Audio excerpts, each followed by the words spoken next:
Welcome in to a special edition of the Inside Carolina podcast. I'm your host, Tommy Ashley. We are sponsored by Johnny T-Shirt and JohnnyT-Shirt.com.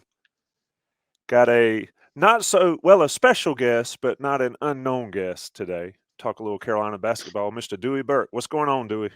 What's up, TA? Everything is good. I know you guys have been enjoying football so far, and I'm loving how Drake's playing, but let's talk a little hoops. Absolutely. Mentioned off air, it's tough getting back in the swing of basketball. For folks listening to this, Greg Barnes and I did a basketball YouTube only show that'll drop sometime soon if it hadn't already. But Dewey, I wanted to get you in here to sort of preview this basketball team. It is incredible what 6 or 7 months will do for a program. Last time you and I talked was after the national championship, everything and all that went with that. But when you think back to February, Dewey, to right now, how incredible has that been in the program's history? I mean, I can't think of another moment in Carolina basketball history where it's been one place in February and 7 or 8 months later in a completely different place and, quite frankly, the right place for North Carolina basketball. No, it remains remarkable. It remains nothing short of remarkable. The run that this team went on, the ride they took us all on, remains nothing short of remarkable. The only two somewhat similar instances I can think of, you'd be able to tell me the year when we went to a Final Four as an 8 seed before, which was when?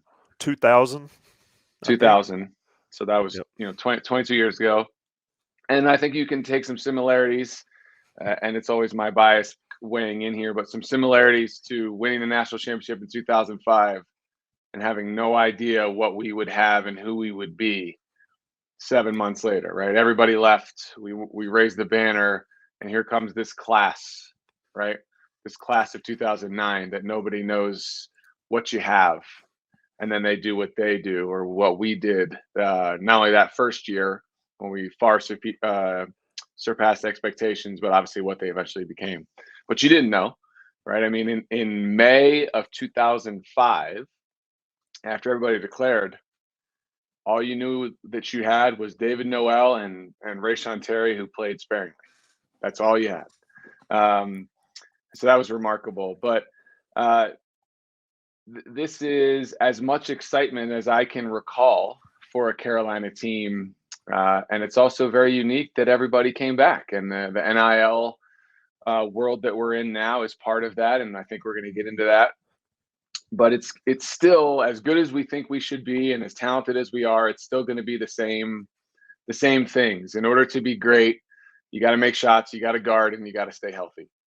And we're going to have to do those three things. And we did that for those last 20 games or so last year. We guarded, we made shots, and we stayed healthy really until the last, game and a half of the season when Mondo got hurt. So the themes are the same, but boy, I was down there maybe 3 weeks ago in Chapel Hill, went to a workout and saw the guys, and there's an extreme amount of enthusiasm around this program. Yeah, I want to get into that. Definitely want to discuss the NIL aspect of it a little bit. And you mentioned those years, and you're right. It was the uncertainty. And then, but I sort of compare this. Everybody talks about 16 to 17.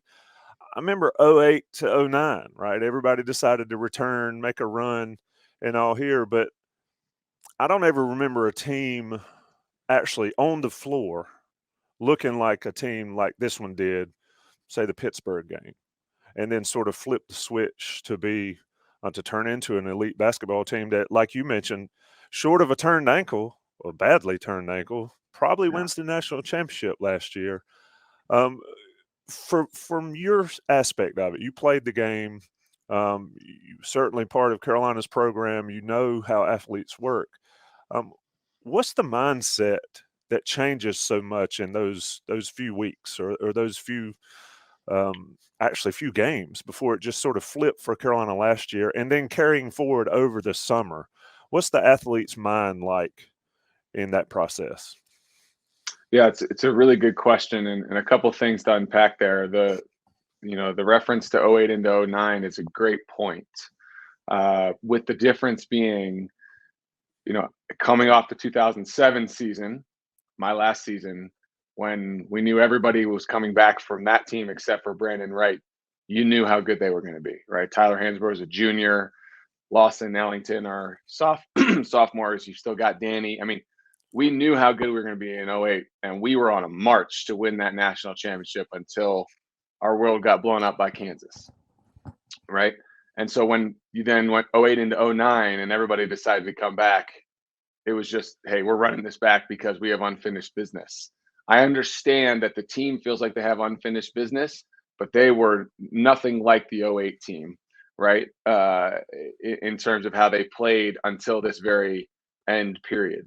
Um, and I think what must have happened, whether it was after that Pittsburgh game or around that time, is some of the players finally recognized this isn't working. This isn't working. What we're doing isn't working. We're not together. We're not defending. We're not sharing the ball and making the extra pass. We're taking forced and a lot of bad shots. We're turning the ball. This isn't working. And so I don't know that any of us on the outside will know exactly if it was a players only meeting or a conversation with Hubert or a subset of players getting together and having a conversation about changing. But something changed. Caleb changed. Mondo changed. You know, a couple guys that we view as the stars of our team. To me, it's those two. I think RJ was pretty solid all year. Did he elevate his play? Yes. Did Leaky start to play better? Yes. Did we really take any kind of handcuffs off of Brady and say, hey, every time you touch it, you probably ought to shoot it? Yes, that all happened. But to me, Armando and Caleb changed how they played. They bought in. They guarded. Caleb took better shots, and they came together, and then they were a completely different team. And so if that has held through the summer, which I believe it has and should have, they ought to come into this season with that same sense of togetherness and family feeling that I just don't think could have been there when you're playing that poorly. It's very hard to be together when you're losing. It just is. And so I think from whatever moment there was around that Pittsburgh game, there was a definitive shift. For me, it was those two guys. And from there, the rest is history, obviously. I think one of the consistent pieces of it is I think it was Hubert Davis. I mean, we heard him from the day he took over, what he was doing, what he planned to do, and how he expressed it, at least to the media on the outside looking in. And quite frankly, early in the season, a lot of us, me somewhat included, and you can offer your opinion on it, didn't think it was going to work, or it certainly didn't look like whatever he was selling was not going to work. But to his credit, he stayed on it. And you're right, those guys turned around. But how important do you think it was to have Hubert Davis taking over from Roy Williams? I mean, following a legend's never easy, no matter where you are. I mean, you can see instances of that all over the country and in sports world all over. But how important was it for you in this turnaround to see Hubert Davis remain the same, remain on point, at least from the outside looking in? He remained consistent in his message, in his methods and all, until it finally started working. I think a couple points. Number one, I think you're exactly right. He stayed the course on his messages, what he believed in, and we'll come back to that. I think the other point is I remember us having conversations 5, 7, 10, 12 games into it saying he's just doing this for the first time. So Hubert also evolved in coaching, in substitution patterns, in the sets they ran, and all of those things as he got comfortable. So we give him credit for that. But your point is very, very accurate in that his messaging to the team and what he would say to the media never changed. I want these guys to have the experiences I had. That's what he kept saying. I want them to understand what it's like to go on a run, hang a banner, win an ACC championship, get to a Final Four. He didn't win a national championship, but that was the message. Whereas I want these guys to create their own memories and have the ones that I have. And he kept saying it, and he kept saying it. And leading up through mid-January, none of their experience was much like what Hubert experienced, right? Mhm. But then it clicked in and then it changed. So now these guys have had a taste of what many of us who have been a part of the program have been able to enjoy and reflect upon. And that was his consistent message. I want you guys to have the Carolina basketball experience that I had. That's why everybody on the staff is a Carolina guy. It's all the same message. You guys are here to have the experience we all had before you. And now they had a taste of that, right? So his messaging came to fruition. They did have that experience. They fell one step short. So now the question is, uh, does he have to change that message? Because they say, okay, we did experience it, Hubert. We have a hunger to get that extra step, but boy, I tell you, in the middle of January when it's cold in Blacksburg or Boston, or you don't want to go to practice, he's going to have some work to do to keep those guys in it. Because when you have that kind of success, it's easy to say, well, we're just getting ready for March. We're getting ready for March. All right, but you got to build the habits now, and they ought to have some good habits, but they got to cement them so that they're ready to play as well, because we will have the biggest target on our back. You went exactly where I was about to go. Can you describe the difference from your perspective of the hunter versus the hunted? I mean, we've always heard that, and you see it in football this year with App State and Carolina and Duke and Carolina, and certainly in basketball in years past, where it, everybody's going to they're going to give you their best shot every time you go out. And I think sometimes last year, Carolina still got that best shot from teams, but I'm not necessarily sure teams thought they had to do that to beat Yeah, Carolina, at least early. This year, preseason number one for the 10th time, preseason ACC champs. Bacot is preseason player of the year. I mean, how much of an effect player to player do you think is that target and the hunter versus hunted thing? How does that play into it getting ready for a season? sure. It's definitely different. It's definitely different. Every road atmosphere will be different than some of the ones we experienced over the past couple of years. When you're this highly ranked and highly commended in the preseason, coming off what we did, it's different. Most particularly on the road. Uh, is the state game at state always raucous? Yes. Is the Duke game on? Yes. But when you're the number one team, it's like that at Virginia Tech. It's like that at Boston College. It's like that at Clemson. And it hasn't necessarily been that way the last couple of years because we weren't elite. We are back to being an elite team on paper, at least right now. And so that's where you feel it the most is on the road. Um, I think at home, generally speaking, we typically get everybody's best shot. I know there's that kind of mythical thing that how do these teams always come in the Smith Center and shoot the ball so well? It's a shooter's gym. That's the first thing I'll say. Um, but people are always going to be up to play in the Smith Center. They come in, you look up at the banners. That's a given, in my opinion. But you feel it most on the road. So these guys are not going to be able to have an off night.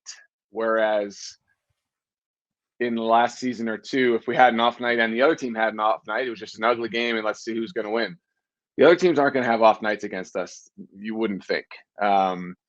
So look, we're going to lose games. We're going to have bad shooting nights. Hopefully, we won't deal with injuries, but they usually happen. They're going to be tested by this. And Coach Williams was always really, really gifted at drilling down his messaging to the next practice, the next game, and not, we would talk about our postseason goals or our season goals at the beginning, and then that was it. It was just next step. It's just the next thing. And I would venture Hubert will be able to do the same thing, hopefully. One of the things you have to be happy about, given what we just talked about in the last question, is I don't think there's any question of buy-in here.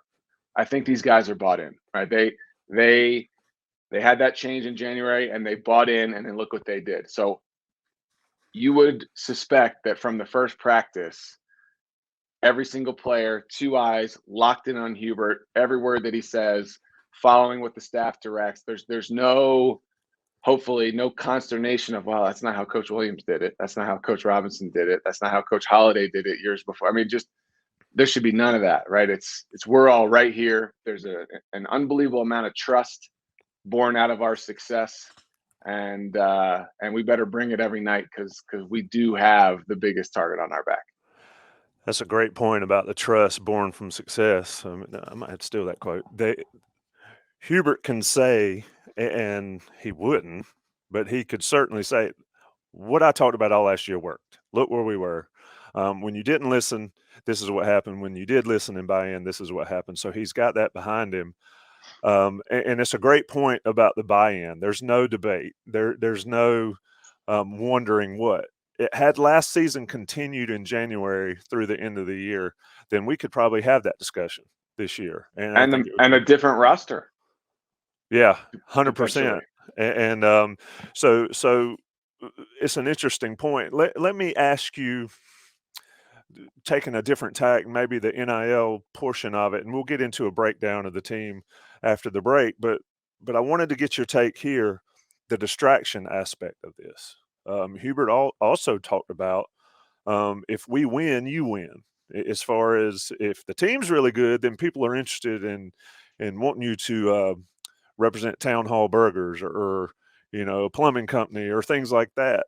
They want winners to support their things. And saying that, you look at a guy like Armando Bacot. I mean, he has lived his best life this summer. I mean, how cool is it, or would it be, to be a college student at North Carolina and getting paid and seeing the world, and getting to do what he's been able to do? So let me ask you, Dewey, from that perspective, the distractions of the outside world. Hubert talks about it all the time. It's only gotten bigger and bigger and bigger. How do you deal with that from a coaching standpoint, B, a player standpoint? Sure. Lots of thoughts on this question. The one thing I'll say is being a part of Carolina basketball, being on the team, you are already, especially, and I'm talking about guys that start and get real minutes and everything, you are already a celebrity. That's just a very honest comment. You are already a celebrity. How do you know that? It's not just because you get noticed going to the dining hall or get stopped for pictures in the pit or whatever. You know that when you arrive in Boston at 1 a.m. on a flight and there's 100 people in the lobby of your hotel. You know that when you go on the road and you go out to shoot 2 hours before and there's 50 to 75 Carolina fans down by the court just wanting to get a glimpse and take pictures of you. It's wild, right? So it's already that.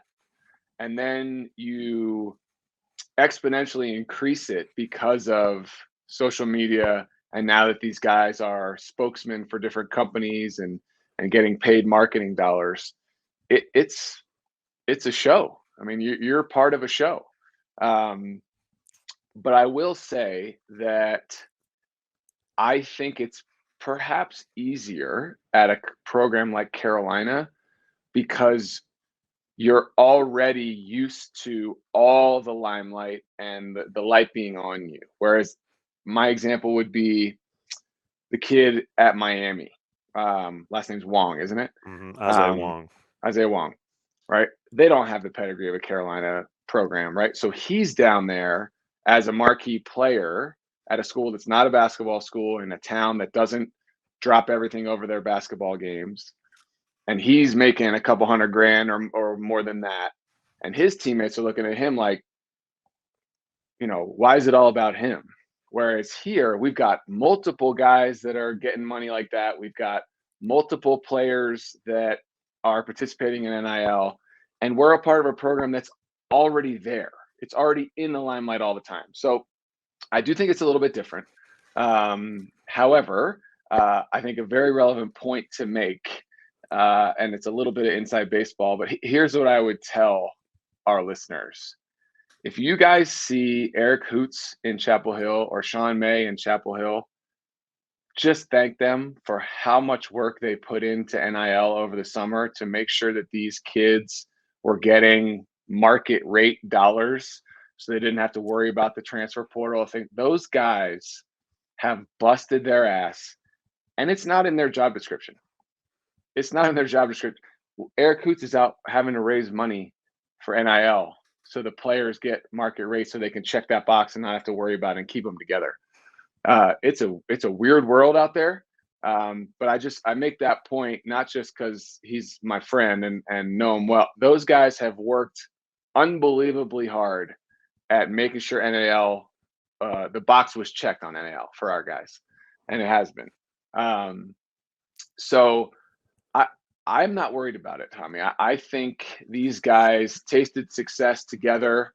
They've all been able to participate in NIL in their own way. Some guys more than others, sure, but it's not like that Miami situation where you think it's Wong and it's everybody else. I think a lot of our guys are kind of all in the same little stratosphere, from a dollars perspective.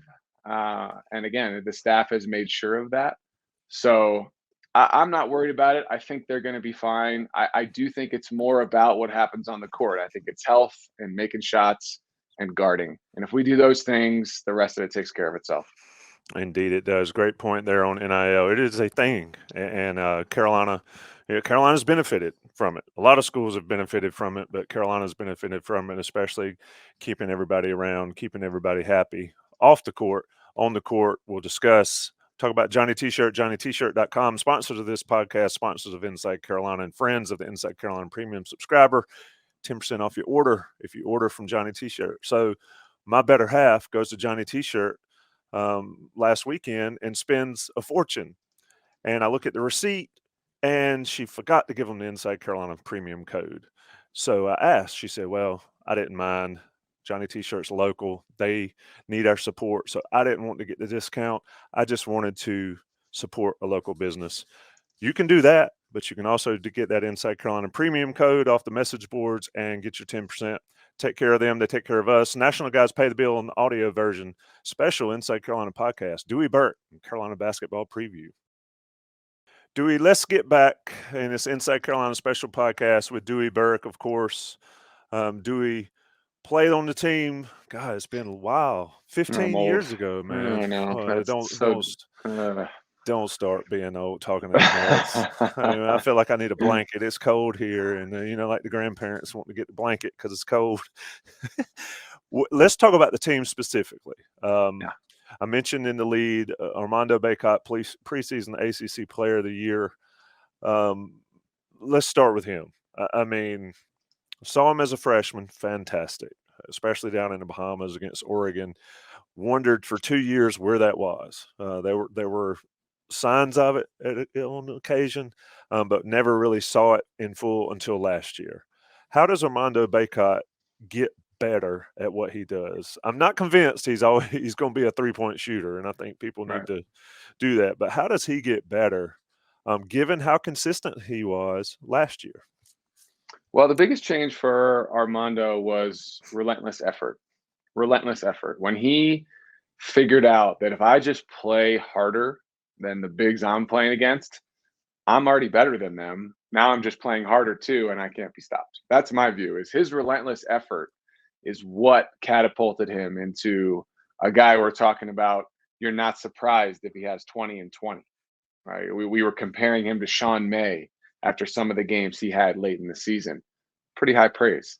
So if he brings relentless effort like he did last year, especially in the second half of the season, all the work that he's done this summer on refining skills, better ball handling, using his left. Obviously, everybody's talking about him stepping out and being able to pick and pop and shoot threes. And he's doing that with an eye on a professional career. And I understand that. And if the staff and Hubert are confident in him taking those shots, then good. Take those shots and take them till you don't make them. And if you don't make them, then you got to change. But for me, his relentless effort and understanding the amount of constant hustle you have to play with is how you can feel like this guy could average 15 rebounds a game and you wouldn't be surprised. This guy could have a Bryce Johnson Florida State like game, right? 30 and 20 something. That's right there for him, to me, because the effort box is already checked. He's figured that part out, right? So now it's just, can you stay healthy? And your skills hopefully took a little step up over the summer. Boy, tough guy to stop. And you think about putting the ball into the post, he ought to have, if not 8, 10 eyes on him from a defensive perspective, which is going to open up cutting lanes, open shots, skip passes, all those kinds of things, because teams are going to have to double him, especially those that don't have a good rotation of bigs. He's going to draw fouls. He's a improved free throw shooter. So if he plays as hard as he did to finish the season last year, I mean, this guy's an All-American. How big a deal is Pete Nance's arrival for Bacot? I mean, we talk. I'm not going to go back to Brady Manick, but that dude was a unicorn. But when it came to post play, they lacked a little bit, and I felt like Bacot shouldered 95% of that load last year. Well, Pete Nance comes in from Northwestern, and he's got the ability to maybe take some of that interior load, whether it's on the defensive end or whatever. How big a deal is that for Bacot, and how do you think those two guys can play together, given that last year it was Bacot and post, and that was about it? Sure. Well, the answer is we don't know. The answer is we don't know, but on paper and what statistically Nance has done in his career would lend itself to believing that he's a little bit more of a true inside out presence. We know he can shoot the three ball. He's not going to shoot it like Brady. No one maybe ever will again. I mean, the way Brady shot the ball as a catch and shoot four man was breathtaking. And so on the defensive end, I think it was a good point.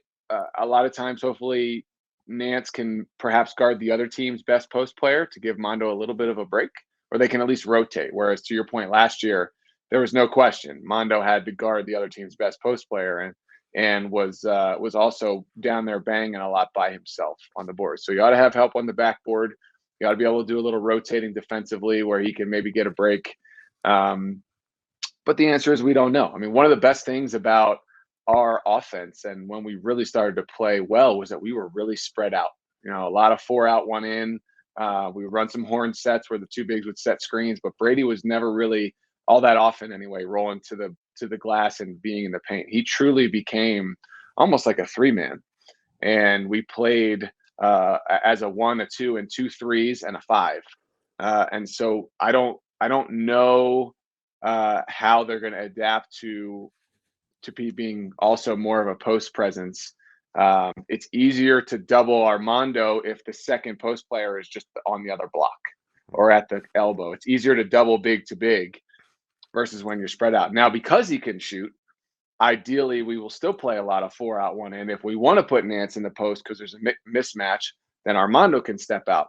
I'm curious to see if we're going to play much, if any, sort of traditional Carolina 3 out, 2 in, right? The old school Coach Smith, Coach Williams. We got away and went away from our box sets and did a lot of different things out of secondary, and then ran a lot more pro style pick and roll type offense than we've seen historically. So how does that come together when you do have 2 bigs? It'll be interesting. Now, look, we're also going to play when Dontrez comes in and Puff. We're still going to play with 1 big a lot too.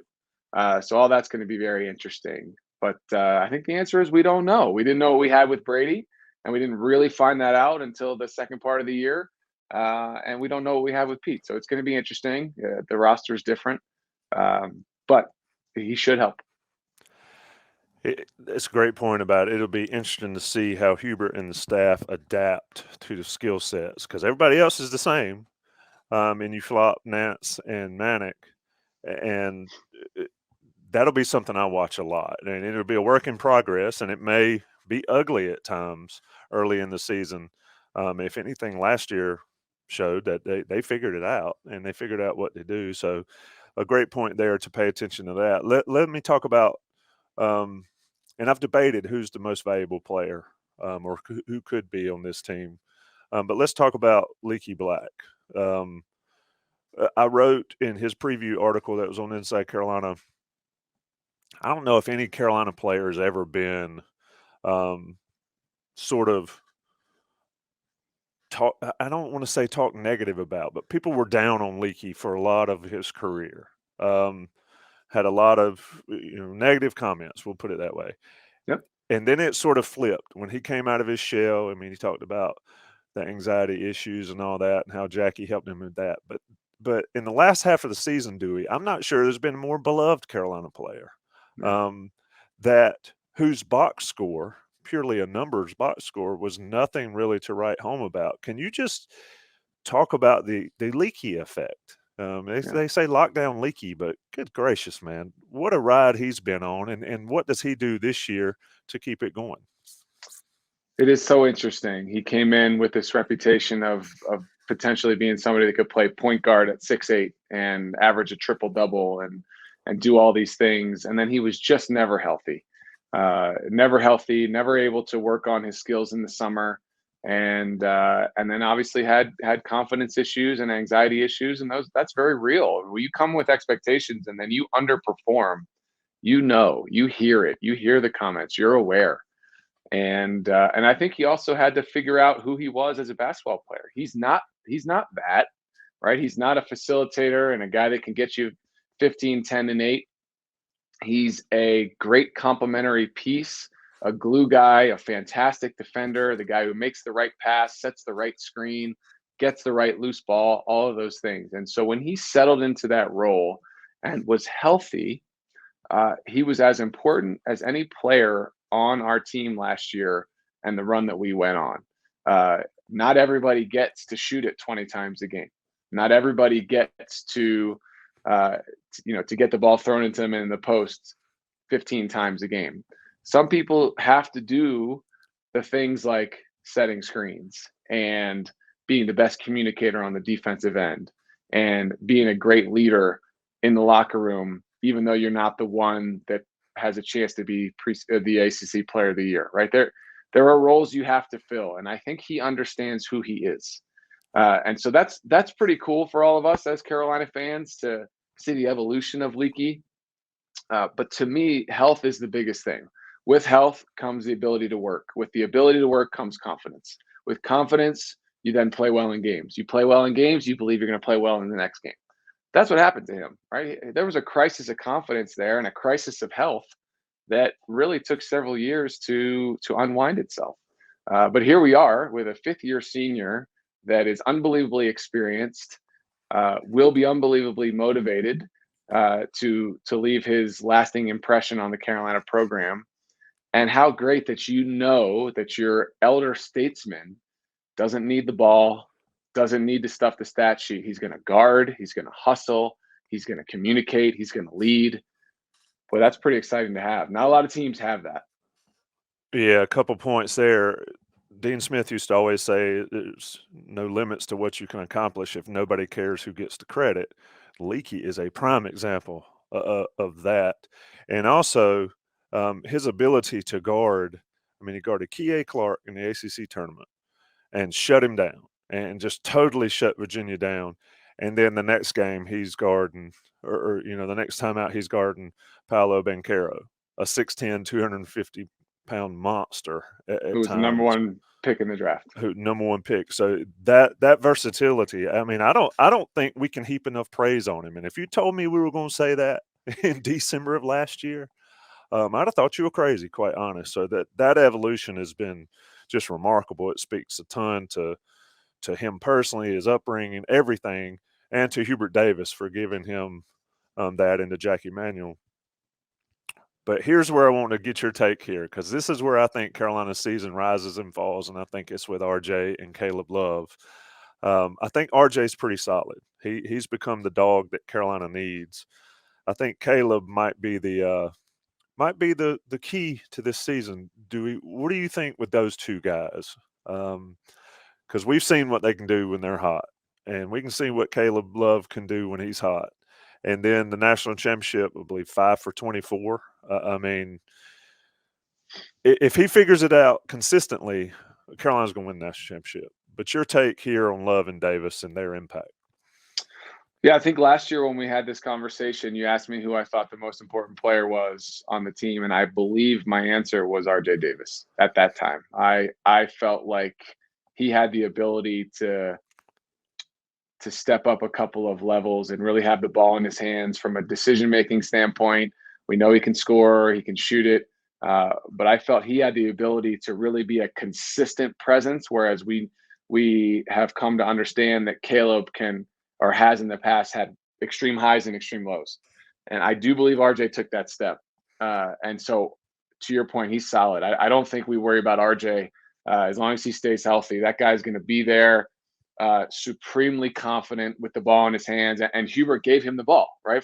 We went from who's our point guard and Caleb maybe 60-40 to it's like 80-20 RJ, right? He's the point guard, Caleb's the off guard, and that helped as we found our groove. That was one of the changes, it seems. With Caleb, look, he's going to take questionable shots. He's going to take heat check shots. Hopefully, with maturity and age and watching film, he can be a little bit more deliberate in picking his spots. But at the same time, you're talking about a guy that feels like he's always one shot away from making his next seven. And so there's going to be a little bit of a license there that he has and you can argue has earned based on some of the performances he's had. Now, the challenge for Hubert will be if he is taking contested threes off the dribble, challenging shots, and is ice cold. He's got to coach him through that. You can't do that in the national championship, right? It's the last game. You're either on or you're off, but our bed was made, right? Caleb was going to shoot us to the championship, and unfortunately, he probably could have made one more shot and we win, right? One more shot. So his percentage was poor, and I understand that. I would also say, and we were both there, and I was pretty doggone close to where they were sitting. Those kids were exhausted in the national championship. There's a bench development comment that can be made from there. I got it. Caleb Love was exhausted in the Kansas game. That guy had nothing left. So, look, I think he's going to frustrate us during periods because he's going to have a 5 for 24, but then he's going to score 35 and be the catalyst to blowing somebody out.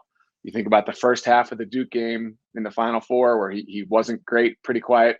Second half, exploded. He's got that capability. So it'll be an interesting coaching dynamic for them to rein him in when he's struggling. But now you're talking to a junior. You're not talking to a freshman who we used to say on our podcast, if he misses first couple shots, boy, he's going to be in the tank. He's not going to guard. He's going to pout.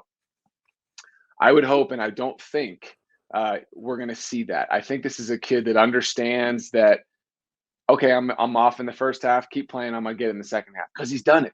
Because he did it on the biggest stage, right? So I'm hopeful that a more mature Caleb recognizes that if he's struggling, he can find it, or if he's struggling, share the ball. He's got help. He's got teammates that can do it. So that'll be very interesting to see. But I think he has a fantastic season. He's supremely confident. He's stronger. I saw him a couple weeks ago. He looks great. He's built up a little bit more. I think he has a fantastic year. Yeah, and that's a great point. Rather than going 5 for 24, go maybe 5 or 3 for 10 with 5 or 6 or 7 assists. That's the growth there. Yep. But to your point, those guys were dead. I mean, nobody can ever question whether they gave max effort at the end of the season because and the emotional toll of that Final Four game. That we didn't talk about it, and I'd love to because I've watched the game like 5 more times. But the emotional toll of that game, I don't think it can be understood. To be on the floor for that, I mean, we were at the pinnacle of sports for that game. Not our sport, not even just basketball. We're at the pinnacle of sports. Anybody who cares anything about sports and likes to watch it, watch that game. And it was one of the most remarkable things I've ever been in the gym for us to beat them and send K to his grave, as we say with my buddies. So for them to have to come back 48 hours later, Mondo's back. Those kids were dead, exhausted, and that's unfortunate because you know a little more gas in the tank, but they gave you everything they had. Yeah, you're right. We could talk about it forever, and I don't think. I mean, I know watching it from the seats, it felt like that, and that's just sitting there watching with a beer in your hand or whatever. To be out there on the floor, living it, I don't think. A couple things I don't think we can do. I don't think we can ever overstate how much that team gave in that Duke game. Yeah, And it probably cost them the national championship. The question is, and I think every Carolina fan will answer, it was worth it. it was worth. Um, I was emotionally exhausted about the Final Four game on Thursday. yeah, 2 days before, we had done a couple podcasts, and we went to New Orleans. Like, I was emotionally toast by the time that game tipped off, and we had to be the second game, so we had to sit through the other game. By the time that I was sitting with my wife, I was like, I'm exhausted, and the game hasn't even tipped off yet. Just emotionally, and we talked about it. I wanted no part of that. I wanted our game at Cameron to be the last one. I wanted that to be the seminal moment for them to then elevate and do what they did.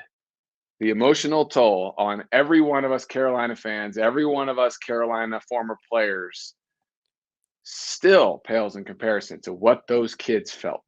And they were done. They were emotionally done. And that's very reasonable. 100% there. And it's a perfect time to end the show, but I'd be remiss if I did, because I want to talk about what maybe will be different this year. The Iron Five, those guys were dead. This year, Hubert's got some bench options. Mm-hmm. And you've been around, you've talked to the guys. Puff and Dontrez are getting the most, Puff Johnson, Dontrez Styles are getting the most press about it. You've got Seth Trimble coming in as a freshman. But Dewey, in your opinion, I mean, you were around Roy Williams a ton. You saw how he did things in the preseason. When I say preseason, early in the season, playing a ton of guys. Do you think that, given everything that transpired last season, and given that Hubert went to the Iron Five, and it's kind of like in football when people say, well, so and so should get more snaps. Well, who do you take out if Right. you do that? So going into this year, how does Hubert deal with that aspect of it, and try to build some of that depth? Because he's got some capable pieces this year that'll be sitting and watching those starters. He does. It's going to be in small doses, I would venture to say. I just, outside of Puff and Dontrez, I think those 7 guys are going to play the bulk of the minutes. Now, is it Seth or is DeMarco that earned some third guard minutes behind Caleb and RJ? Maybe, but you got to think that there's going to be more trust with even putting Leaky at the point for spots and Puff at the 2 if those guys are both. The reality is you're rarely going to see a time, unless it's a blowout, where RJ or Caleb aren't on the floor, at least one of them.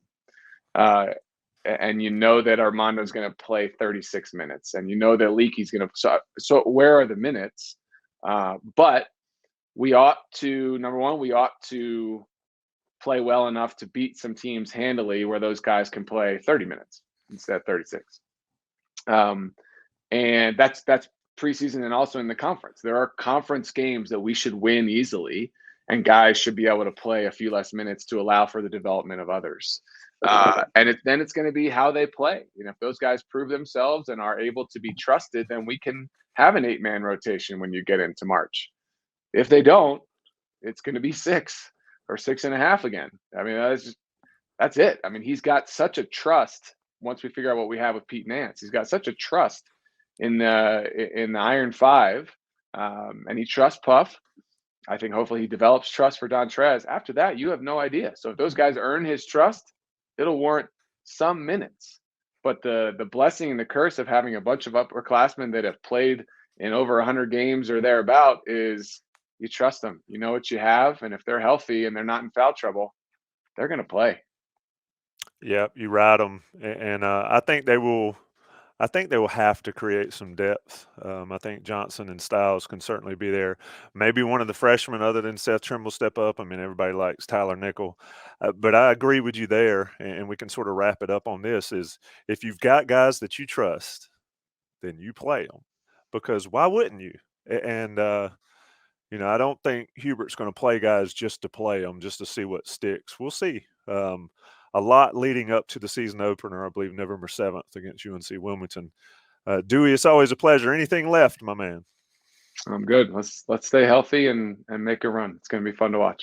Indeed. This has been a special Inside Carolina podcast basketball preview with Dewey Burke, sponsored by Johnny T-Shirt, johnnytshirt.com. Plenty more content on Inside Carolina. Football season still rolling along, basketball season heating up. Check out all the preview articles and the preview highlights on the YouTube channel. Everything you need right here with Inside Carolina. Thanks, Dewey. Thank you.